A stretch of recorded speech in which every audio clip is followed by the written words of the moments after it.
এখানে আসা একটা আনন্দ, কেনাকাটার মধ্যে একটা এনজয় করা বা সব ধরনের জিনিস এখানে পাওয়া যায়। প্রতিবারই আসা হয় ফ্যামিলি সহ, একসাথে সবকিছু কিনে নিয়ে বাসায় চলে যেতে পারছি। ফ্যামিলি আরও সবাই আসছে, সবাই ঘুরবো, মজা করব, কেনাকাটা করব, অনেক খাওয়া দাওয়া করব।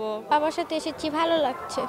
আমাদের মেলামাইনে সব ধরনের প্রোডাক্ট আছে, অ্যাক্রিলিকের সব ধরনের ট্রে আছে, প্লেট আছে, বাটি আছে। দাম হিসাবে আপনার মালের কোয়ালিটিটা ভালো, অফারের সামনেতে আসবে। এখানের প্রোডাক্টগুলা সম্পূর্ণ বাইরে থেকে ইনপুট, এগুলা থাই প্রোডাক্ট। আমরা আসছি সাথে সাথে মেমো কাটতে হচ্ছে 2টা 3টা 4টা একসাথে।